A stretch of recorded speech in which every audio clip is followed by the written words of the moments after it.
ಇವತ್ತಿನ ದಿನ ರಾಜ್ಯ ಭಾರತೀಯ ಜನತಾ ಪಕ್ಷದ ನಿರ್ದೇಶನದಂತೆ ನಮ್ಮ ನಾಯಕರಾದ ಸನ್ಮಾನ್ಯ ಶ್ರೀ ವಿಜೇಂದ್ರ ಯಡಿಯೂರಪ್ಪನವರು ಕೊಟ್ಟಂಥ ಆದೇಶದಂತೆ ಇಡೀ ನಮ್ಮ ಕರ್ನಾಟಕ ರಾಜ್ಯದಲ್ಲಿ ಪ್ರತಿಯೊಂದು ಕ್ಷೇತ್ರದಲ್ಲಿ ರೈತ ಪರವಾದಂಥ ಹೋರಾಟ, ಸರ್ಕಾರ ರೈತ ವಿರೋಧಿ ಚಟುವಟಿಕೆಯನ್ನು ಮಾಡ್ತಾ ಇದೆ. ಇದರ ಬಗ್ಗೆ ಜನಜಾಗೃತಿ ಮೂಡಿಸುವ ಮೂಲಕ ಜನರಿಗೆ ಬೇಕಾದಂಥ, ರೈತರಿಗೆ ಬೇಕಾದಂಥ ಅವಕಾಶಗಳನ್ನು ಮಾಡಿಕೊಡುವುದಕ್ಕಾಗಿ ಭಾರತೀಯ ಜನತಾ ಪಕ್ಷ ಒಂದು ಪ್ರತಿಭಟನೆ, ಸಾಂಕೇತಿಕ ಪ್ರತಿಭಟನೆ ಮಾಡಬೇಕು ಅನ್ನುವಂಥ ಏನು ಆದೇಶ ಕೊಟ್ಟಿದ್ರು. ಆ ಪ್ರಕಾರ ಇವತ್ತಿನ ದಿನ ಹಳೆಯ ದಾಂಡೇಲಿ ಗೌಡ ಮತಕ್ಷೇತ್ರದ ಈ ರೈತ ಪ್ರತಿಭಟನೆಯಲ್ಲಿ ಈಗಾಗಲೇ ಸನ್ಮಾನ್ಯ ಕೊಟ್ನೇಕರ್ ಅವರು, ಸನ್ಮಾನ್ಯ ಮಂಗೇಶ್ ದೇಶಪಾಂಡೆ ಅವರು, ರಾಜಕಾರಣ ಅವರು ಇವತ್ತಿನ ಈ ಪ್ರತಿಭಟನೆ ಮಾಡುವಂಥ ವಿಷಯ ಏನು ಅಂತ ಹೇಳಿದ್ದಾರೆ. ಕಾಂಗ್ರೆಸ್ ಸರ್ಕಾರ ಅಧಿಕಾರಕ್ಕೆ ಬರುವ ಮೊದಲು ಎಲ್ಲ ಸಾಮಾನ್ಯ ಜನರಿಗೆ, ಮಹಿಳೆಯರಿಗೆ 5 ಗ್ಯಾರಂಟಿ ಕೊಟ್ಟು ಅಧಿಕಾರಕ್ಕೆ ಬರುವಂಥ ಈ ಕಾರ್ಯಕ್ರಮ ಮಾಡಿತ್ತು. ಆ 5 ಗ್ಯಾರಂಟಿಯನ್ನು ಕೊಡುವ ಮೂಲಕ ನಮ್ಮ ಸರ್ಕಾರ ಎಲ್ಲ ಆಶ್ವಾಸನೆಗಳನ್ನು ಪೂರೈಸಿದೆ ಅಂತ ಹೇಳಿ ಇಡೀ ನಮ್ಮ ಕರ್ನಾಟಕ ರಾಜ್ಯದಲ್ಲಿ ಲೂಟಿ ಹೊಡೆಯುವಂಥ ಕೆಲಸ ಕಾಂಗ್ರೆಸ್ ಸರ್ಕಾರ ಇವತ್ತಿನ ದಿನ ಮಾಡ್ತಾ ಇದೆ. ಸಿದ್ದರಾಮಯ್ಯನವರ ಸರ್ಕಾರ ಅಧಿಕಾರಕ್ಕೆ ಬಂದ ನಂತರ ಹೆಚ್ಚು ಕಡಿಮೆ 1,61,000 ಕೋಟಿಗೂ ಹೆಚ್ಚಿಗೆ ಸಾಲ ಮಾಡಿದ್ದು ಇವತ್ತಿದೆ. ಅದರ ಪ್ರತಿ ವರ್ಷ ಬಡ್ಡಿ ಮತ್ತು ಅಸಲು ಸೇರಿದ 50,000 ಕೋಟಿ ಬಜೆಟ್ನಲ್ಲಿ ಕೊಡಬೇಕು ನಾವು. ಅಷ್ಟು ಮಟ್ಟಿಗೆ ಸಾಲ ಮಾಡಿದ್ವಿ. ಇವತ್ತು ಗೃಹಲಕ್ಷ್ಮಿ ಇರಲಿ, ಇನ್ನುವರೆಗೆ 3-4 ತಿಂಗಳ ಗೃಹಲಕ್ಷ್ಮಿ ಬಂದೇ ಇಲ್ಲ. ಬಂದಾಡ್ರಿ, ಶಕ್ತಿ ಯೋಜನೆ, ಬಸ್ ಫ್ರೀ, ಬಸ್ಸೇ ಇಲ್ಲ, ಎಲ್ಲಿ ಫ್ರೀ ಮಾಡ್ತೀವಿ? ಎಲ್ಲೆಲ್ಲಿ ಹೋಗ್ತಾವ ಬಸ್ಗಳು ಅಲ್ಲೆಲ್ಲೇ ನಿಲ್ತಾವ. ಮೊನ್ನೆ ನಾನು ಖಾನಾಪುರಕ್ಕೆ ಹೋಗ್ಬೇಕಾದ್ರೆ 2 ಬಸ್ ಸಿಕ್ಕುರಿ. ಅವು ಹೆಂಗೆ ಬಸ್ಗಳು ಹೊಂಟಿದ್ವು ಅಂತ ಹೇಳಿದ್ರೆ ಮನುಷ್ಯ ನಡೀಕ್ಕಿಂತ ಕಡಿಮೆ ಸ್ಲೋ ಹೊಂಟಿದ್ವು. ಯಾಕಂದ್ರೆ ಬಸ್ಸಿಗೆ ಹೋಗುವಂತ ತಾಕತ್ತೇ ಇಲ್ಲ. 100 ಬಸ್ಗಳು ಸೇರಿ 10 ಬಸ್ ಆಗ್ತಾವ. ಅಷ್ಟು ಪಾಸ್ಗಳ ಅವಶ್ಯಕತೆ ಇತ್ತು. ಕರೆಂಟ್ ಫ್ರೀ, ಎಲ್ಲಿ ಕರೆಂಟು? ರೈತರಿಗೆ ಬೇಕಾದಂಥ ಕರೆಂಟ್ ಎಲ್ಲಿ ಕೊಡಾಕ್ತಾರೆ? ರೈತರಿಗೆ ಬೇಕಾದಂಥ ಕರೆಂಟ್ ಎಲ್ಲಿ ಸಿಗ್ತಾ ಇದೆ? ಅದು ಇಲ್ಲ ಇವತ್ತಿನ ದಿನ. ಜನರಿಗೆ, ಯುವಕ ಜನರಿಗೆ ಪೆನ್ಷನ್ ಕೊಡ್ತೇವೆ ಅಂತ ಹೇಳಿದ್ರು, 3,000 ರೂಪಾಯಿ. ಎಲ್ಲಿ ಕೊಡ್ತಾ ಇದ್ದೀರಿ ಪೆನ್ಷನ್? ಎಲ್ಲಿ ಸಿಗ್ತಾ ಇದೆ? ಆರೋಗ್ಯಕ್ಕಾಗಿ ವಿಮೆಗಳನ್ನು ಶುರು ಮಾಡ್ತೇವೆ ಅಂತ ಹೇಳಿದ್ರಿ, ಎಲ್ಲಿ ಆರೋಗ್ಯಕ್ಕಾಗಿ ವಿಮೆಗಳನ್ನು ಮಾಡಿದ್ರಿ? ಇವತ್ತು ಹೋಗ್ರಿ, ಹುಬ್ಬಳ್ಳಿಗೆ, ಎಸ್ಎಂಗೆ ಹೋಗ್ರಿ, ಕೆಎಲ್ಗೆ ಹೋಗ್ರಿ, 100 ಜನ ಕೇಂದ್ರ ಸರ್ಕಾರದ ಆಯುಷ್ಮಾನ್ ಭಾರತ್ ಏನಿದೆ ಆ ಸ್ಕೀಮ್ ಒಳಗೆ ದುಡ್ಡನ್ನು ತಗೊಳ್ಳುವಂತ ಸನ್ನಿವೇಶ ಇವತ್ತಿನ ದಿನ ನಿರ್ಮಾಣ ಆಗಿದೆ. ರಾಜ್ಯ ಸರ್ಕಾರದಿಂದ 1 ಪೈಸೆನೂ ಸಿಗ್ತಾ ಇಲ್ಲ. ಇಂಥ ಒಂದು ರಾಜ್ಯ ಸರ್ಕಾರ 4 ಲಕ್ಷ ಕೋಟಿ ಬಜೆಟ್ ಮಾಡಿದೆ. 4 ಲಕ್ಷ ಕೋಟಿ 2019 ಸನ್ಮಾನ್ಯ ಶ್ರೀ ಯಡಿಯೂರಪ್ಪನವರ ಸರ್ಕಾರ 2 ಲಕ್ಷ ಕೋಟಿ ಬಜೆಟ್ ಮಾಡಿದೆ. ಆವಾಗ ಪ್ರತಿ ಹೆಕ್ಟರ್ಗೆ 22,000 ರೂಪಾಯಿ, ಒಂದೊಂದು ಪೀಕಿಗೆ ಒಂದೊಂದು ತರ ಇತ್ತು. 22,000, 18,000, 10,000 ಇರುತ್ತೆ. ಜಗಬೇಡ್ರಿ, 20,000, 10,000, 18,000 ಇತ್ತು. ಒಂದು ಮನೆ ಬಿತ್ತಂದ್ರೆ 5 ಲಕ್ಷ ರೂಪಾಯಿ ಕೊಡ್ತಿದ್ರು ಯಡಿಯೂರಪ್ಪನವ್ರ ಸರ್ಕಾರ. 5 ಲಕ್ಷ 5 ಲಕ್ಷದ ಮನೆ ಅವ್ರು ಕಟ್ಕೊಳ್ಳೋವರೆಗೆ ಬಾಡಿಗೆ ಮನೆ ಒಳಗಿದ್ರೆ ಬಾಡಿಗೆ ದುಡ್ಡು ಕೊಡ್ತಿದ್ರು. ಭಾಗಶಃ ಮನೆ ಹಾನಿ ಆದ್ರೆ 3 ಲಕ್ಷ ರೂಪಾಯಿ ಕೊಡ್ತಿದ್ರು. ಸಣ್ಣ ಪುಟ್ಟ ಮೈನರ್ ಏನಾದ್ರು ಆದ್ರೆ 25,000-35,000 ರೂಪಾಯಿ ಕೊಡ್ತಿದ್ರು. ರೈತರ ಬೆಳೆ ನಾಶ ಆಗದಾಗ 25,000 ರೂಪಾಯಿ ಪ್ರತಿ ಎಕರೆಗೆ ಕೊಡುವಂತ ಇದನ್ನ ಯಡಿಯೂರಪ್ಪನವ್ರ ಸರ್ಕಾರ ಮಾಡಿತ್ತು. ಕೇವಲ 2 ಲಕ್ಷ ಕೋಟಿ ಬಜೆಟ್ ಇತ್ತವ. ಇವತ್ತು 4 ಲಕ್ಷ ಕೋಟಿ ಬಜೆಟ್ ಐತಿ ಇವತ್ತಿನ ದಿನ. ರೈತರ ಬೆಳೆಗೆ ಏನೂ ಪರಿಹಾರ ಇಲ್ಲ. ಮೊನ್ನೆ ದಿನ ಕಬ್ಬಿನ ಸ್ಟ್ರೈಕ್ ಮಾಡಿದ್ರು, ನಾವು ಹಳ್ಳಿಯಲ್ಲಿ ಮಾಡಿದ್ವಿ. ನಾವು ಅಂದ್ರೆ ಕಬ್ಬು ಬೆಳೆಗಾರರ ಸಂಘದಿಂದ ಮಾಡಿತ್ತು. ಭಾರತೀಯ ಜನತಾ ಪಕ್ಷ ಅದಕ್ಕೆ ಅವರಿಗೆ ಸಹಕಾರ ಕೊಟ್ಟಿತ್ತು. 3,200 ಹರಿಯಾಣದಲ್ಲಿ ರಾಜ್ಯ ಸರ್ಕಾರ ನಿರ್ಣಯ ಮಾಡೋದ್ರಿಂದ 15 ದಿನದ ಮೊದಲೇ ನಾವು 3,200 ತಗೊಂಡು ಹರಿಯಾಣದೊಳಗೆ. ರಾಜ್ಯ ಸರ್ಕಾರ 15 ದಿನದ ಬಿಟ್ಟ ಮೇಲೆ ಅಲ್ಲಿ ಬೆಳಗಾವಿ ಒಳಗೆ 15 ದಿನ ಕೂತ್ಕೊಂಡ್ರು, ಬಿಜಾಪುರ ಒಳಗೆ ಕೂತ್ಕೊಂಡ್ರು, ಅಲ್ಲಿ ನಮ್ಮ ಮುಧೋಳ ಒಳಗೆ ಎಲ್ಲ ಟ್ರ್ಯಾಕ್ಟರ್ಗಳನ್ನು ಸುಟ್ಟು ಹೋಗಿದ್ರು, ಎಲ್ಲ ರೈತರ ಕಬ್ಬು ಸುಟ್ಟು ಹೋಗಿದ್ರು. ಇಷ್ಟೆಲ್ಲ ಆದ್ಮೇಲೆ ರಾಜ್ಯ ಸರ್ಕಾರ 3,200 ಕೊಟ್ಟು ಬಿಟ್ರೆ ಎಡಿಷನ್ 100 ರೂಪಾಯಿ ಕೊಡ್ಬೇಕಾದ್ರೂ ಭಿಕ್ಷೆ ಬೇಡುವಂತ ಪರಿಸ್ಥಿತಿ ಬಂದಿದೆ. ಅದರಲ್ಲಿ 50 ರೂಪಾಯಿ ಫ್ಯಾಕ್ಟ್ರಿ ಅವ್ರು ಕೊಡ್ಬೇಕು. ಫ್ಯಾಕ್ಟ್ರಿ ಅವ್ರು ಏನ್ ಕಂಡೀಷನ್ ಹಾಕಿದ್ದಾರೆ, ನಮ್ ಸಕ್ರಿ ಕೋಟ ಹೆಚ್ಚಿಗೆ ಕೊಡ್ಬೇಕು, ಇಥೆನಾಲ್ ಕೋಟ ಹೆಚ್ಚಿಗೆ ಕೊಡ್ಬೇಕು, ಕೊಟ್ಟಣ 50 ಕೊಡ್ತೇವೆ ಅಂತ ಹೇಳಿ ಅವ್ರು 50 ಕೊಟ್ಟರೆ ಇವ್ರು 50 ಕೊಡೋರು ಮುಂದೆ ಶಿಕ್ತದಂತಲ್ಲ. ಜಾತ್ರೆಗೆ ಹೋದಾಗ ಮಗು ಹೇಳ್ತಾವಲ್ಲ, ಮುಂದಿನ ಜಾತ್ರೆಗೆ ತಗೊಳ್ಳೋಣ ಅಂತೇಳಿ ಹಂಗ ಮಾಡಿ ಕಳಿಸುವಂತ ಕೆಲಸಗಳನ್ನು ಮಾಡಿದ್ರು. ಮೆಕ್ಕೆಜೋಳ ಬೆಂಬಲ ಕೇಂದ್ರ ಬಗ್ಗೆ ಹೇಳಿದ್ರು. 2013-14 ಮನಮೋಹನ್ ಸಿಂಗ್ ಇದ್ದಾಗ ಬೆಂಬಲ ಬೆಲೆ 1300 ರೂಪಾಯಿ ಘೋಷಣೆ ಮಾಡಿದ್ರು. ಆದ್ರೆ ಇವತ್ತಿನ ದಿನ ಮೋದಿಯವರ ಸರ್ಕಾರ 2400 ರೂಪಾಯಿ ಘೋಷಣೆ ಮಾಡಿದೆ. ಪ್ರತಿಯೊಂದಕ್ಕೂ ಹೆಚ್ಚಿಗೆ ಮಾಡಿದೆ. 3555 355 ರೂಪಾಯಿ ಟನ್ ಕಬ್ಬಿನ ದರ ನಿಗದಿ ಮಾಡಿದೆ ಬೆಂಬಲ ಬೆಲೆ. ಈಗ 10 ಹಲವಾರು ಎಲ್ಲಾ ರೈತರ ಪೀಕ್ಗಳಿಗೆ ಬೆಂಬಲ ಬೆಲೆಗಳನ್ನ ಕೇಂದ್ರ ಸರ್ಕಾರ ಹೆಚ್ಚಿಗೆ ಮಾಡಿದೆ. ಕೇಂದ್ರ ಸರ್ಕಾರ ಬೆಂಬಲ ಬೆಲೆ ಹೆಚ್ಚಿಗೆ ಮಾಡಿದೆ ಅಂದ್ರೆ ಅರ್ಥ ಏನು? ರಾಜ್ಯ ಸರ್ಕಾರ ನಾಳೆ 10 ಲಕ್ಷ ಟನ್ ನಾವು ಗೋವಿನ ಜೋಳ ಖರೀದಿ ಮಾಡೇವಿ, ನೀವು ನಿಮ್ದು ಬೆಂಬಲ ಬೆಲೆ ಪ್ರಕಾರ 2400 ನಮ್ಗೆ ಕೊಡ್ರಿ ಅಂತ ಹೇಳಿದ್ರೆ ಮುಗಿದು ಹೋಗ್ಬಿಡ್ತಾವ. ಕೇಂದ್ರ ಸರ್ಕಾರ ದುಡ್ಡು ಜಮಾ ಮಾಡ್ತೈತಿ. ಬೆಂಬಲ ಬೆಲೆ ಕೇಂದ್ರ ಯಾಕೆ ಸಿಗುತ್ತೆ? ರಾಜ್ಯ ಸರ್ಕಾರದಲ್ಲಿ. ರಾಜ್ಯ ಸರ್ಕಾರ ಹರಿಯಾಣದ ಗೋವಿನ ಜೋಳ ಎಲ್ಲ ಮುಗಿದು ಬಿಡ್ತು. ಹರಿ ಎಷ್ಟು ನೋಡಿ ತಗೊಂಡೋಗ ಕುಡಿಯೋದಿಲ್ಲ. ಹರಿ ತಗೊಂಡೋಗ್ಬಿಟ್ಟ 1800 ರೂಪಾಯಿಗೆ 2000 ರೂಪಾಯಿ. 2400 ಬೆಂಬಲ ಬೆಲೆ ಕನ್ನಡಿ ಒಳಗೈತಿ, ನಮ್ಗೆ ಕಾಣಾಕತ್ತೈತಿ, ಕೈಗೆ ಸಿಗುವಲ್ದು. ಇದು ಜವಾಬ್ದಾರಿ ಯಾರು? ಕಬ್ಬು ಬೆಳೆಗಾರರ ಸಂಘದವರು ಹೊಯ್ಕೊಂಡು ಸಾಕಾಗ್ಬಿಡ್ತಾವ್ರಿಗೆ ಬೆಂಬಲ ಬೆಲೆ ತೆಗೀರಿ ಅಂತೇಳಿ. ಇನ್ನೂ ಪಾಪ ಇವತ್ತು ಬಂದವರು ಬೆಂಬಲ ಬೆಲೆ ಕೇಳಾಕ. ಆದ್ರೆ ಬೆಂಬಲ ಬೆಲೆ ಕೇಂದ್ರ ತೆಗೆಯುವಂತ ಶಕ್ತಿ ಕಾಂಗ್ರೆಸ್ ಸರ್ಕಾರ ಕಡೆ ಇಲ್ಲ. ಯಾಕಿಲ್ಲ ಅಂದ್ರೆ ಕೇಂದ್ರ ಸರ್ಕಾರಕ್ಕೆ ಕರೆಕ್ಟ್ ಆಗಿ ನೆನಪಿಟ್ಕೊಳ್ರಿ, ಕೇಂದ್ರ ಸರ್ಕಾರ ಎಷ್ಟು ಸ್ಕೀಮ್ ಒಳಗೆ ರಾಜ್ಯ ಸರ್ಕಾರಕ್ಕೆ ದುಡ್ಡು ಕೊಟ್ಟೈತಿ, ಅದರ ಯುಟಿಲೈಸೇಷನ್ ಸರ್ಟಿಫಿಕೇಟು ಇನ್ನೂವರೆಗೆ ಕಾಂಗ್ರೆಸ್ ಸರ್ಕಾರ ಕೇಂದ್ರ ಸರ್ಕಾರಕ್ಕೆ ಕೊಡಲಿಲ್ಲ.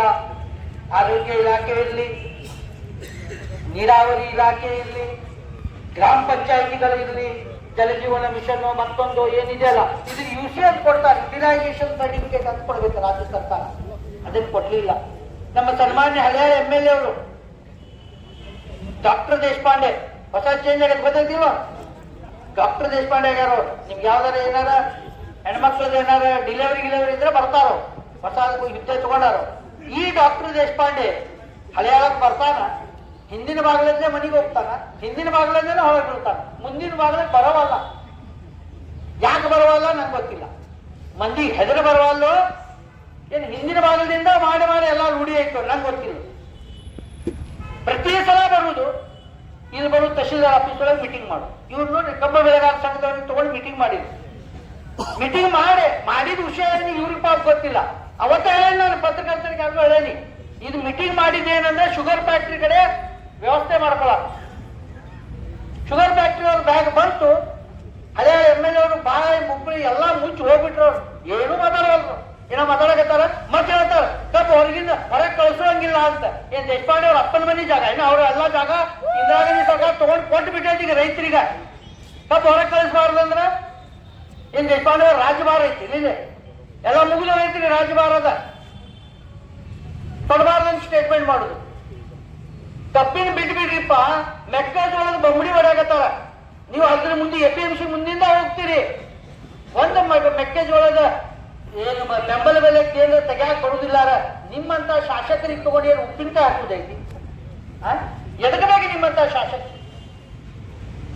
ಕಾಳಿ ನದಿ ನೀರು 2017 ಇಡೀ ಹಳೆಯವ್ರದ್ದು ಪೇಡೆ ಅಂತಿದ್ರು. ಪ್ಯಾಟ್ಯಾಗ ತಿಂದಿದ್ದು ಪೇಡೆ ಆ ಮಂದಿಗೆ ಜೀರ್ಣಾಗಿ ಹೋಗೈತಿ. ಇಲ್ಲಾರು ವಾಂತಿಯಾರ ಮಾಡ್ತಿದ್ರು, ಅದು ವಾಂತಿ ಮಾಡಾಕ ಹೋಗುದಿಲ್ಲ. 2017 ಜೀರ್ಣಾಗಿ ಹೋಗ್ಬಿಡಿ. 2018 ಇಲೆಕ್ಷನ್ ಕಾಳಿ ನದಿ ನೀರು, 2023 ಇಲೆಕ್ಷನ್ ಕಾಳಿ ನದಿ ನೀರು. ಇಲೆಕ್ಷನ್ ಬಂದ ಪೈಪ್ ಹಾಕುದು, ಆಮೇಲೆ ಪೈಪ್ ಹೊಳ್ ತಗೊಂಡು ದೇಶಪಾಂಡೆ ಅವ್ರಿಗೆ ಹೇಳಲಿಕ್ಕೆ ಬಯಸ್ತೇನೆ, ಹುಳ ಬಿದ್ದು ಸಾಯ್ತೀರಿ, ರೈತರಿಗೆ ಮೋಸ ಮಾಡಿದ್ರಿ ಅಂತ ಹೇಳಿದ್ರೆ 83ರಿಂದ ಇದ ಮಾಡಿದ್ರಿ ನೀವು. ಹಳೆಯಾದ ಸಕ್ಕರೆ ಕಾರ್ಖಾನೆ ಹಾಕ್ಬೇಕಾರ ಅವಾಗ ಎಷ್ಟು ಲೀಡರ್ಗಳಿದ್ರು. ಇವತ್ತು ದೊಡ್ಡಗಲ್ಲವರು ಅಲ್ಲೇ ಇದ್ರು, ವಿಡಿಯೋಗಳವರಿದ್ರು, ನಾವಿದ್ವು, ಎಲ್ಲರೂ ಇದ್ವಿ. ಅವಾಗ ಒಂದೇ ಮಾತು ಹೇಳ್ತಿದ್ರು ಅವರು, ಶೆನೆ ಮತ್ತು ಮಟನ್ ಕೊಟ್ಟರೆ ಇಲೆಕ್ಷನ್ ಮಾಡಬಹುದು ಅಂತ. ಇದೋ ನೀವು ತಿಳ್ಕೊಂಡು ಇವತ್ತಿನವರೆಗೆ ನಮ್ಮ ರೈತರಿಗೆ ಮೋಸ ಮಾಡ್ಕೊತಾ ಬಂದಿದ್ದೇವೆ. ಮಟನ್ ತಿನ್ನಬಾರ್ದಂತಲ್ಲ, ಮಟನ್ ಎಲ್ಲರಿಗೂ ಬೇಕು, ನಿಂಗೆ ಬೇಡ. ದೇಶಪಾಂಡೆಗೂ ಬೇಕಲ್ಲ ಮಠ. ನೀನು ಇಷ್ಟೇ ಬಿಟ್ಟು ಹೋಗ್ತೀನಿ ನೀನು.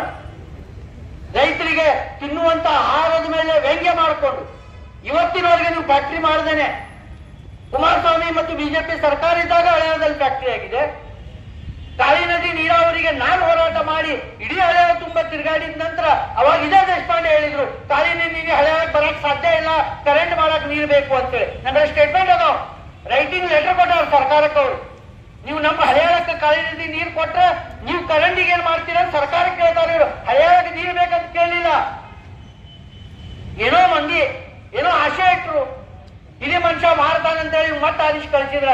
2017ರಿಂದ ಇವತ್ತಿನವರೆಗೂ ಕಾಳಿ ನದಿ ನೀರು ಬರ್ತಾ ಇಲ್ಲ. ಇವ್ರದ್ದು ಕಾಳಿ ನದಿ ಯೋಜನೆ ಏನು ಮತ್ತೆ ನಾವು ಎಸ್ಟಿಮೇಟ್ ಮಾಡಿದ್ದೀವನು. ನಾವು ಮಾಡಿದ್ದು ಪ್ರತಿಯೊಂದು ಹೊಲಕ್ಕೆ ನೀರು ಕೊಡುವಂತದ್ದು ಮಾಡಿದ್ದೆ ನಾನು. ಇವ್ರೇನ್ ಮಾಡ್ಯಾರ, ಅಲ್ಲಿಂದ ಲಿಫ್ಟ್ ಮಾಡುದು, ಕೆರೆ ತುಂಬುದು. ಕೆರೆಗಳ ಗಟ್ಟಿಲ್ರಿ ಇವ್ರದ್ದು, ಯಾವುದು ಕೆರೆಗಳ ನೀರೇ ನಿಲ್ಲುವುದಿಲ್ಲ. ಕೆರೆಯಿಂದ ಕೆನಲ್ಗಳಿಲ್ಲ, ಕುಡಿಯಾಕ ನೀರೆಲ್ಲ ಬಹುಗ್ರಾಮ ಕೊಡುವಂತ ಇನ್ನುವರೆಗೆ ಹಳ್ಳಿ ಒಳಗೆ ರೈತರಿಗೆ ನೀರು ಕೊಡ್ಲಿಕ್ಕೆ ಆಗುವಂತ ವ್ಯಕ್ತಿ ಬಿಸ್ಲರಿ ಮಾಡ್ಕೊಂಡು ಕೂತ್ಕೊಂಡಿರ್ತಾರೆ ಇವತ್ತಿನ. ಇಂಥ ಒಂದು MLA ದುರ್ದೈವ ನಮ್ದು. 9 ಸಲ ಆದೇಶ ಬಂದೇವ ಅಂತ ಹೇಳ್ತಾರೆ. ಕೇಳಿದ ಕೂಡ ನನ್ಗೆ ವಯಸ್ಸಾಗೈತಿ, ಕುಡ್ಲ ಹಣ್ಣಾಗೈತಿ ಅಂತ ಹೇಳ್ತಾರೆ. ಕತ್ತಿಗೂ ವಯಸ್ಸಾಗ್ತೈತಿ, ತಗೊಂಡೇನ್ ಮಾಡ್ತೀರಿ? ಮಂದಿ ಕೆಲಸ ಮಾಡುವಂತದ್ದು ಮಾಡ್ಬೇಕಲ್ಲ. 9 ಸಲ 45 ವರ್ಷ, ನಂದು 5 ವರ್ಷ ಸೇರಿದ್ರೆ 50 ಆಯ್ತು. ದೇಶಪಾಂಡೆ ಮೊದಲು MLA ಎಲೆಕ್ಷನ್ ನಿಂತಾಗ ಹುಟ್ಟಿದಂತ ಹುಡುಗ 50 ವರ್ಷ ಆಗೈತಿ. ಅವನ ಮಕ್ಕಳಿಗೆ ನೌಕರಿ ಇಲ್ಲ, ಅವ್ನಿಗೆ ದವಾಖಾನೆ ಇಲ್ಲ. ಇವತ್ತು ಬರ್ದ ಪೇಪರ್ ಒಳಗೆ ಹಳೆಯ ದವಾಖಾನೆ ಒಳಗೆ ಅರ್ಧಕ್ಕಿಂತ ಅರ್ಧ ಹೆಚ್ಚಿಗೆ ಡಾಕ್ಟರ್ಸೇ ಇಲ್ಲ. ಆ ದವಾಖಾನೆ ಯಾರಿಗೂ ಉಪಯೋಗ ಆಗ್ತೈತಿ? ಗ್ರಾಮೀಣ ಭಾಗದ ರೈತರಿಗೂ ಉಪಯೋಗ ಆಗ್ತೈತಿ, ಗ್ರಾಮೀಣ ಭಾಗದ ಕಾರ್ಮಿಕರಿಗೂ ಉಪಯೋಗ ಆಗ್ತೈತಿ. ಇಲ್ಲಿ ಮೆಕ್ಕೆಜೋಳಕ್ಕೆ ಬೆಂಬಲ ಬೆಲೆ ಕೇಂದ್ರ ತೆಗೆಯುವುದಿಲ್ಲ, ಇಲ್ಲಿ ಕಬ್ಬಿಗೆ ಸರಿಯಾದ ರೇಟ್ ಕೊಡುವುದಿಲ್ಲ, ಇಲ್ಲಿ ಭತ್ತಕ್ಕೆ ಸರಿಯಾದ ರೇಟ್ ಸಿಗುವುದಿಲ್ಲ. ಮತ್ತೆ ನೀವು ಅಲ್ಲಿ ನೋಡಿದ್ರೆ ಡಾಕ್ಟರ್ ಇಲ್ಲ, ಇನ್ನು ಪ್ರೈವೇಟ್ ಡಾಕ್ಟರ್ ಕಡೆ ಹೋಗ್ಬೇಕು. ಅಲ್ಲಿ ಹೋದ್ಕೂಡೆ ಹಳೆಯ ದವಾಖಾನೆ ಹೋದ್ಕೂಡೆ ಧಾರವಾಡಕ್ಕೆ ತಗೊಂಡು ಹೋಗ್ರಿ, ಹುಬ್ಳಿಗೆ ತಗೊಂಡು ಹೋಗ್ರಿ ಅಂತ ಪೇಷಂಟಿಗೆ ಹೇಳ್ತಾರೆ. ಯಾರು ತಗೊಂಡು ಹೋಗ್ತಾರೆ? ಎಲ್ಲಿ ದುಡ್ಡು ಬರ್ತೈತಿ? ಇಂಥ ಒಂದು MLA ಅಲ್ಲಿ ಹೋಗಿ ಮೀಟಿಂಗ್ ಮಾಡಿದ್ರು 1 ತಿಂಗಳಿಂದ. ಆರೋಗ್ಯ ಇದ್ರದ್ದು ಯಾವುದೋ ಒಂದು ಇದ್ರ ಕಮಿಟಿ ಅಧ್ಯಕ್ಷನ್ ಏನ್ ಮೀಟಿಂಗ್ ಮಾಡ್ತಾನೋ, ಏನ್ ಕರ್ಮೋ. ಇಂಥ MLA ಇಂಥ ಸರ್ಕಾರ ಇವತ್ತಿನ ದಿನ. ಯಡಿಯೂರಪ್ಪನವ್ರ ಸರ್ಕಾರ ಇದ್ದಾಗ ಎಷ್ಟು ರೀತಿಯ ರೈತರಿಗೆ ಸವಲತ್ತುಗಳನ್ನು ಮಾಡಿಕೊಟ್ಟಿತ್ತು, ರೈತ ಪರವಾದಂತ ಎಷ್ಟು ಹೋರಾಟಗಳನ್ನ ಯಡಿಯೂರಪ್ಪನ ಸರ್ಕಾರ ಇಮಿಡಿಯೇಟ್ ಆಗಿ ಅವರಿಗೆ ಸ್ಪಂದಿಸುವಂತ ಕೆಲಸ ಮಾಡಿತ್ತು. ಬಸವರಾಜ ಬೊಮ್ಮಾಯಿಯವರ ಸರ್ಕಾರ ರೈತರಿಗೆ ವಿದ್ಯಾನಿಧಿ ಕೊಟ್ಟು ರೈತರ ಮಕ್ಕಳಿಗೆ ಸ್ಕಾಲರ್ಶಿಪ್ ಕೊಡುವಂತ ಕೆಲಸ ಮಾಡಿದ್ರು. ಅದನ್ನು ಮಾಡುವಂತ ಯೋಗ್ಯತೆ ಇವತ್ತಿನ ಸರ್ಕಾರಕ್ಕಿಲ್ಲ. ಯಡಿಯೂರಪ್ಪನವರ ಸರ್ಕಾರ ಇದ್ದಾಗ ಕಿಸಾನ್ ಸಮ್ಮಾನ ಒಳಗೆ ಕೇಂದ್ರ ಸರ್ಕಾರ 6,000, ರಾಜ್ಯ ಸರ್ಕಾರ 4,000 ಕೊಡ್ತಿತ್ತು. ಇವತ್ತಿನ ಸರ್ಕಾರ 4,000 ರೂಪಾಯಿ ಬಂದ್ ಮಾಡಿಬಿಟ್ಟು. ಇವತ್ತು ಇಡೀ ನಮ್ಮ ಸುತ್ತಮುತ್ತ ಹೋಗ್ರಿ, ಫಾರೆಸ್ಟ್ ಡಿಪಾರ್ಟ್ಮೆಂಟ್ ಒಳಗೆ ಸನ್ಮಾನ್ಯ ದೇಶಪಾಂಡೆ ಅವ್ರಿಗೆ ಅರ್ಜಿ ತೆಗೆದು ನೋಡು ಅಂತ ಹೇಳ್ರಿ. ಎಷ್ಟು ಜನರ ಪೀಕ್ ಹಾಳಾಗಿದೆ ಇವತ್ತಿನ ದಿನ. ಫಾರೆಸ್ಟ್ ಅಕ್ಕಪಕ್ಕ ಇರುವಂತ ಎಲ್ಲಾ ಹೊಲಗಳಲ್ಲಿ ಮೆಕ್ಕೆಜೋಳ ಹೋಯ್ತು, ಕಬ್ಬು ತಿಂದು ಹೋಯ್ತು, ಭತ್ತ ತಿಂದು ಹೋಯ್ತು. ಹಳೆಯಾದ RFOಗಳು, ಹಳೆಯಾದ ಫಾರೆಸ್ಟ್ಗಳು ಅವ್ರ ಮಿನಿಸ್ಟ್ರಿಗೆ ದೊಡ್ಡವರಾಗ. ಯಾಕಂದ್ರೆ ಅವ್ರು ವರ್ಷ ಕೊಡ್ಬೇಕು ದುಡ್ಡು. ವರ್ಷ MLAಗ, ಮಂತ್ರಿಗ, ಇವ್ರಿಗೆಲ್ಲ ಕಮಿಷನ್ ಕೊಡ್ಬೇಕು ಅವರು. ಆ ಕಮಿಷನ್ ಎಲ್ಲಿ ಬರ್ತೈತಲ್ಲ ಅದನ್ನೇ ಅವ್ರು ಮಾಡಾಕತ್ತಾರ. ಜನ ಕಾಡನ್ನ ಲೂಟ್ ಮಾಡಾಕತ್ತಿಲ್ಲ, ಡಿಪಾರ್ಟ್ಮೆಂಟ್ ಅವರ ಕಾಡ್ ಲೂಟಿ ಮಾಡಾಕ್ತಾರ. ಮತ್ತೆ ಅವರತ್ತು ಮಾಡಾಕ್ತಾರ, ಮತ್ತೆ ಬೇರೆ ಕಡೆ ಗೊತ್ತಾಗತ್ತಾರ. ಇಂಥ ಒಂದು ಹರಿಯಾಣದಲ್ಲಿ ಪರಿಸ್ಥಿತಿ, ಇಡೀ ಕರ್ನಾಟಕ ರಾಜ್ಯದಲ್ಲಿ ಪರಿಸ್ಥಿತಿ ಇರಬೇಕಾದ್ರೆ ಆ ಕಾಂಗ್ರೆಸ್ ಸರ್ಕಾರ ಇವತ್ತಿನ ದಿನ ರೈತ ವಿರೋಧಿಯಾದಂತ ಕೆಲಸಗಳನ್ನ ಮಾಡ್ತಾ ಇದೆ. ಬೆಂಬಲ ಬೆಲೆ ಕೇಂದ್ರ ಬಿಟ್ಬಿಡ್ರಿ, ಆದ್ರೆ ಏನು ಬೀಜ ಕೊಡ್ತೀರ ನೀವು, ಬೀಜ ಕೊಟ್ಟಾಗಿಂದ ಹಿಡ್ಕೊಂಡು ಇವತ್ತಿನವರೆಗೆ ಒಂದು ರೈತನಿಗೆ 1 ಎಕರೆಗೆ ಎಷ್ಟು ಖರ್ಚು ಐತಂತೆ ದೇಶಪಾಂಡೆ ಗೊತ್ತಾಯ್ತು, ಏನು ಅಗ್ರಿಕಲ್ಚರ್ ಡಿಪಾರ್ಟ್ಮೆಂಟ್ ಗೊತ್ತೈತಿ. ಇವತ್ತಿನ ದಿನ ಗೊಬ್ಬರ ತರ ಹೆಚ್ಚಿಗೆ ಆಗಿದೆ. ಮಾಡ್ರಿ, ಮತ್ತೆ ನೀವು ಬೆಂಬಲ ಬೆಲೆ ಕೊಡ್ರಿ. ರಾಜ್ಯ ಸರ್ಕಾರ ದುಡ್ಡು ಕೊಡಕ್ ಬರುದಿಲ್ಲ. ಅಲ್ಲಿ ಸೋನಿಯಾ ಗಾಂಧಿಗೆ ರಾಹುಲ್ ಗಾಂಧಿ ಕೊಡ್ತಿರಲ್ಲ, ಅವ್ರು ಹೋಗು ವಿದೇಶದ ಟಿಕೆಟ್ ವಿಮಾನಗಳನ್ನ ಬುಕ್ ಮಾಡ್ತೀರಿ. ರಾಹುಲ್ ಗಾಂಧಿ ಫಾರಿನ್ ಟ್ರಿಪ್ಪಿಗೆ ದುಡ್ಡು ಕೊಡ್ತೀರಿ, ಬಿಹಾರ್ ಇಲೆಕ್ಷನ್ಗೆ ದುಡ್ಡು ಕೊಡ್ತೀರಿ, ಉತ್ತರ ಪ್ರದೇಶ ಇಲೆಕ್ಷನ್ಗೆ ದುಡ್ಡು ಕೊಡ್ತೀರಿ. ನಾಳೆ ಮತ್ತೆ 5 ರಾಜ್ಯದ ಚುನಾವಣೆ ಅದಾವ, ದುಡ್ಡು ವಸೂಲು ಮಾಡಕ್ ಕೂತೀರಿ. ಒಂದು ರಸ್ತೆ ಮಾಡಕ್ ಆಗುದಿಲ್ಲ. ಇವತ್ತು ಕಬ್ಬಿನ ಟ್ಯಾಕ್ಟ್ರಿ ಹೋಗ್ತಾವ ಎಷ್ಟು ದಿನ ಹೋಗಿ ನೋಡ್ರಿ. ಮುರ್ಪಾಡದಿಂದ ಕವಲವಾಡದಿಂದ ಹರಿಯಾಣ ಬರುವಂತ ರಸ್ತೆ, ಕೆಸೋಳಿಂದ ಇಲ್ಲಿ ಬರುವಂತ ರಸ್ತೆ ನೋಡ್ರಿ, ಅಣ್ಣಾವರದಿಂದ ಇಲ್ಲಿ ಬರುವಂತ ರಸ್ತೆ ನೋಡ್ರಿ, ಗ್ರಾಮೀಣ ಭಾಗದ ರಸ್ತೆಗಳನ್ನು ನೋಡ್ರಿ. ದೇಶಪಾಂಡೆ ಅವರೇ, ನಿಮ್ದು ತಾಕತ್ತಿದ್ರೆ ಒಂದಿನ ನಿಮ್ದು ಗಾಡಿ ಬಾಜು ಇಡ್ರಿ, ಯಾವ್ದಾರ ನಿಮ್ ಕಾರ್ಯಕರ್ತನ ಮೋಟರ್ ಸೈಕಲ್ ಮ್ಯಾಗ ಕುಂಡ್ರಿ, ಇಲ್ಲ ಅಂತಂದ್ರೆ ಯಾವ್ದಾರ ಟ್ರ್ಯಾಕ್ಟರ್ ಮ್ಯಾಗ ಕುತ್ಕೊಂಡ್ಬಿಡ್ರಿ, ಕಬ್ಬಿನ ಟ್ರ್ಯಾಕ್ಟರ್, ಮತ್ ಹೋಗಿ ಬರ್ರಿ ಒಂದ್ ರೌಂಡ್ ಹಳ್ಯಾದ, ನಿಮ್ಗೆ ಗೊತ್ತಾಗ್ತೈತೆ ಅವಾಗ ಏನಾಗ್ತೈತಿ ಅಂತ. ಇಂಥ ಒಂದು ಪರಿಸ್ಥಿತಿ ಕಾಂಗ್ರೆಸ್ ಸರ್ಕಾರಗಳಿದೆ. ಇವತ್ತು ಕರ್ನಾಟಕ ರಾಜ್ಯದ ಎಲ್ಲ ರಸ್ತೆಗಳು ಹಾಳು ಮಾಡಿ ರೈತರ ಏನು ಬೆಳೆದಂತ ಬೆಳೆಗೆ ಏನು ವಾಹತೂಕು ಬೇಕು, ಟ್ರಾನ್ಸ್ಪೋರ್ಟೇಶನ್, ಅಲ್ಲಿ ಹೊರತಾ ಕೊಟ್ಟು ಕುಂತೀರಿ. ಇವತ್ತು ಹಾಲಿನ ಬಗ್ಗೆ ಹೇಳ್ತಾ ಇದ್ದಾರೆ, ಹಾಲಿನ 5 ರೂಪಾಯಿ ಇನ್ನೂ ಜಮಾ ಆಗಿಲ್ಲ. ಹಾಲಿನ 5 ರೂಪಾಯಿ ಕೊಡ್ತೀರಿ ಲೀಟ್ರಿಗ, ಇನ್ನೂ ಸರ್ಕಾರದಿಂದ ದುಡ್ಡು ಜಮಾ ಆಗಿಲ್ಲ. ಅದನ್ನೇ ಯಾವ ದಿನ ಮುಳುಗಿಸ್ತಾರ ಗೊತ್ತಿಲ್ಲ. ಮತ್ತೆ ಇವತ್ತಿನ ದಿನ ಹಾಲಿಂದು ದುಡ್ಡು ಜಮಾ ಆಗಿಲ್ಲ. ಇವತ್ತು ದೇಶಪಾಂಡೆ ಕೇಳಿ ಬಯಸ್ತೇನೆ, ನೀವು ಹಳೆಯಾಳದಲ್ಲಿ ಅದೀರಿ. 2008-09 ಹಳೆಯಾಳದಲ್ಲಿ ಶುಗರ್ ಫ್ಯಾಕ್ಟರಿ ಆಗಿತ್ತು. ನಾನೇ MLA ಇದ್ದಾಗ ಒಂದು ರಿಂಗ್ ರೋಡ್ ಪ್ರಪೋಸಲ್ ಮಾಡಿದ್ದೆ, 36 ಕೋಟಿ. ಇವತ್ತೆಷ್ಟಾಗುತ್ತೆ ಗೊತ್ತಿಲ್ಲ. ಹಳೆಯಾಳದಲ್ಲಿ ಟ್ರಾಫಿಕ್ ಜಾಮ್ ಆಗ್ತದೆ. ಹಳೆಯಾಳದಲ್ಲಿ ರೈತರಿಗೆ ಗಾಡಿ ತಗೊಂಡು ಹೋಗ್ಬೇಕು, ಅವ್ರು ಇಲ್ಲಿಂದ ಹೋಗಿದ್ರೆ ಬೇರೆ ದಾರಿ ಇಲ್ಲ. ಅಲ್ಲಿ ನೋಡಿದ ಫ್ಯಾಕ್ಟರಿ ಅವರು ಒಂದು 15-20 ಎಕರೆ ಜಮೀನ್ ತಗೊಂಡು ರೈತರ ಗಾಡಿಗೆ ನಿಲ್ಲಿಸುವಂತ ವ್ಯವಸ್ಥೆ ಅವ್ರು ಮಾಡುವುದಿಲ್ಲ. ಅವರು ರೈತ ಗಾಡಿ ರಸ್ತೆಯಲ್ಲಿ ನಿಲ್ತಾವ. ಹಳೆಯಾಳ ಟೌನಿನ ಸಾರ್ವಜನಿಕರು ಏನ್ ಮಾಡ್ತಾರೋ ಪೊಲೀಸ್ ಡಿಪಾರ್ಟ್ಮೆಂಟ್ ಕಂಪ್ಲೇಂಟ್ ಕೊಡ್ತಾರೆ. ಪೊಲೀಸ್ ಡಿಪಾರ್ಟ್ಮೆಂಟ್ ಅವ್ರು ಏನ್ ಮಾಡ್ತಾರೋ, ಆದ್ರೆ ಇವತ್ತಿನ ದಿನ ಈಗ ಯಾರೋ ಹೇಳಿದ್ರು, ಆ ಟ್ಯಾಕ್ಟ್ರಿ ಡ್ರೈವರ್ ಆಗುದು ಜೀವನದಾಗ ಯಾರಿಗೂ ಬೇಡ ಅಂತ ಹೇಳಿ 30 ತಾಸು ಆ ಟ್ಯಾಕ್ಟ್ರಿ ಡ್ರೈವರ್ ಆ ಗಾಡಿ ಮ್ಯಾಗ ಕುರ್ಚಿ ಮ್ಯಾಗ ಕುಂಡ್ಬೇಕ್ರಿ, ಅವ ಡ್ರೈವಿಂಗ್ ಸೀಟ್ ಮ್ಯಾಗ ಎದ್ದು ಕೆಳಗೆ ಇಳಿಯೋದಿಲ್ಲ. ಯಾಕಂದ್ರೆ ಸಾವಕಾಶ ಹೋಗ್ತದೆ ಗಾಡಿ. ಕೂತ್ರೆ ಪೊಲೀಸ್ ಹೊಡಿತಾರ, ಇಳಿದ್ರೆ ಪೊಲೀಸ್ ಕೇಸ್ ಹಾಕ್ತಾರ. ಹಳೆಯ ಶುಗರ್ ಫ್ಯಾಕ್ಟರಿ ಬಗ್ಗೆ ದೇಶಪಾಂಡೆ ಅವರು ಮೀಟಿಂಗ್ ಮಾಡಿದ್ರಲ್ಲ, ಅದರ ನಂತರ 3302 ಆದ ನಂತರ ಒಂದಿನ ಮೀಟಿಂಗ್ ಮಾಡಿರಿ ದೇಶಪಾಂಡೆ ಅವರು, ನೀವು MLA ಅವರು. ಹಳೆಯ ಶುಗರ್ ಫ್ಯಾಕ್ಟರಿ ಕೇಳಿರಿ, ನೀವು ಟ್ಯಾಕ್ಟ್ರಿ ನಿಲ್ಸಾಕಿವೆ ವ್ಯವಸ್ಥೆ ಮಾಡಿರಿ.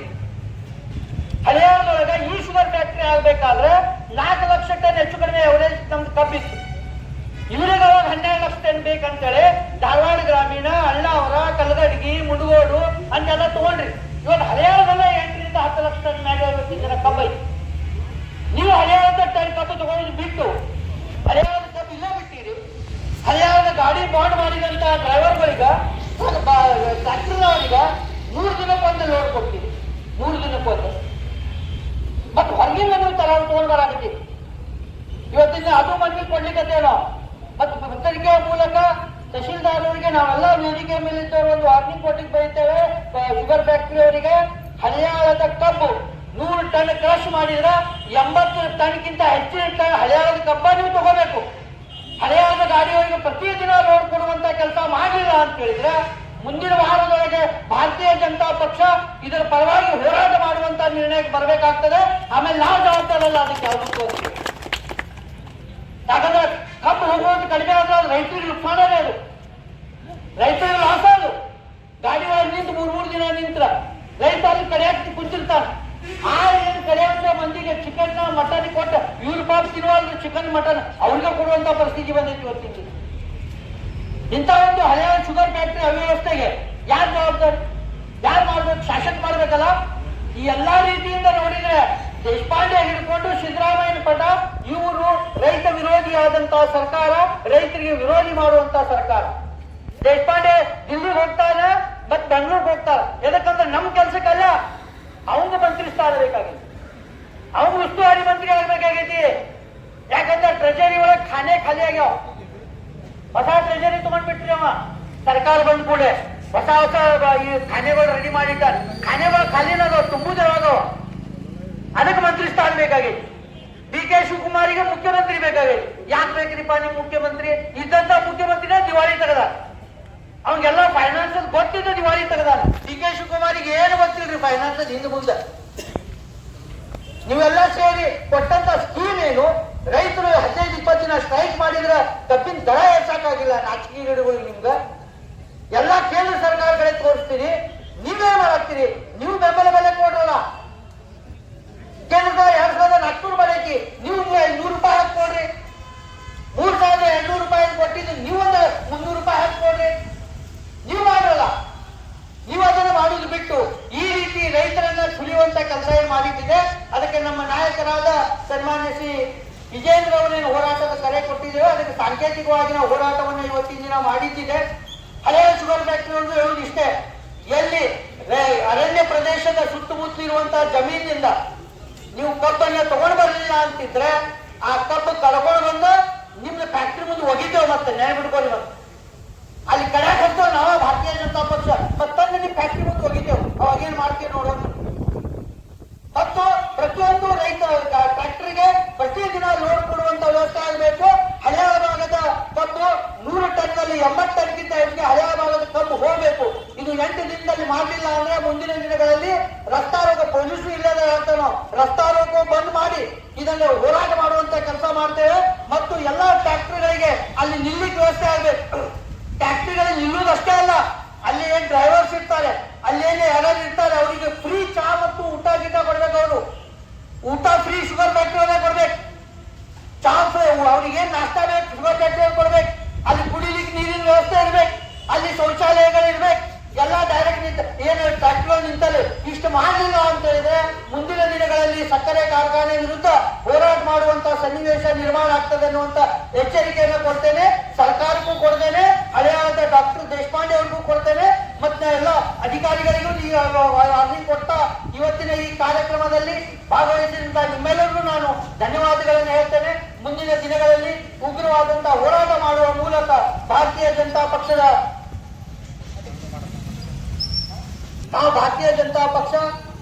ಸ್ಟ್ರೈಕ್ ಭಾಗವಹಿಸಿದ್ವಿ.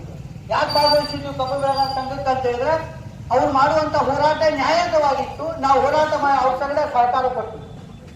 ಇವತ್ತು ಟ್ರ್ಯಾಕ್ಟರ್ದವ್ರ ಸಮಸ್ಯೆ, ಮತ್ತೊಂದು ಸಮಸ್ಯೆ ಎಲ್ಲರೂ ಗೊತ್ತೈತಿ. ಒಂದ್ ಕಡೆ ಟ್ರ್ಯಾಕ್ಟರ್ದವ್ರ ಸಮಸ್ಯೆ ಐತಿ, ಒಂದ್ ಕಡೆ ರೈತರ ಸಮಸ್ಯೆ ಐತಿ. ಇದನ್ನ ಬ್ಯಾಲೆನ್ಸ್ ಆಗಿ ನಾವು ತಗೊಳ್ಳುವಂತದ್ದಿದೆ. ಇದರಲ್ಲಿಯೂ ಸಹ ಕೆಲವೊಂದು ಜನ ಈ ಸ್ಮಶಾನದಲ್ಲಿ ಸುಟ್ಟ ಹೆಣದ ಮೇಲೆ ಶೇಂಗಾ ಕಾಳು ಹುರಿದು ತಿನ್ನುವಂತ ಮಂದಿ ಏನದಾರ. ಇವತ್ತಿನ ದಿನ ಹಳೆಯಾಳದೊಳಗ ಮತ್ ಮೀಟಿಂಗ್ ಮಾಡ್ತೇವಿ, ಮತ್ ರಸ್ತೆ ಬಂದ್ ಮಾಡ್ತೇವಿ, ಮತ್ತೊಂದು ಮಾಡ್ತೇವೆ ಅಂತ ಹೇಳಾಕ್ತಾರೆ. ನಾ ಸ್ಪಷ್ಟವಾಗಿ ಹೇಳಲಿಕ್ಕೆ ಬಯಸ್ತೇನೆ, ರಸ್ತಾ ರೋಕೋ ಮತ್ತೊಂದು ಬಂದ್ ಮಾಡ್ಲಿಕ್ಕೆ ತೊಂದರೆ ನಮ್ದೇನಿಲ್ಲ. ಆದ್ರೆ ಅದರಿಂದ ರೈತರಿಗೆ ಮತ್ತು ಟ್ರ್ಯಾಕ್ಟರ್ನವರಿಗೆ ತೊಂದರೆ ಆದ್ರೆ ಭಾರತೀಯ ಜನತಾ ಪಕ್ಷ ಜವಾಬ್ದಾರಿ ಆಗುವುದಿಲ್ಲ. ನಾವು 8 ದಿನದ ಟೈಮ್ ಅನ್ನ ಶುಗರ್ ಫ್ಯಾಕ್ಟರಿ ಕೊಟ್ಟೇವೆ. ಅವ್ರು ಒಂದೇ ಅದನ್ನ ಮಾಡಲಿಲ್ಲ ಅಂದ್ರೆ ಭಾರತೀಯ ಜನತಾ ಪಕ್ಷ ಕಬ್ಬು ಬೆಳೆಗಾರರ ಸಂಘದವರೆಗೂ ತಗೊಂಡು ಹೋರಾಟ ಮಾಡುವಂತ ಕೆಲಸ ಮಾಡ್ತೇವೆ ಅಂತ ಈ ಸಂದರ್ಭದಲ್ಲಿ ಹೇಳಿ ನೀವೆಲ್ಲ ಬಂದಿದ್ದಕ್ಕಾಗಿ ನಿಮ್ಗೆಲ್ಲ ಮತ್ತೊಮ್ಮೆ ವಂದಿಸಿ ನನ್ನ 4 ಮಾತಿಗೆ ವಿರಾಮ ಕೊಡ್ತೇನೆ. ಜೈ ಹಿಂದ್, ಜೈ ಕರ್ನಾಟಕ. ಬೋಲೋ ಭಾರತ್ ಮಾತಾ ಕಿ, ಬೋಲೋ ಭಾರತ್ ಮಾತಾ ಕಿ.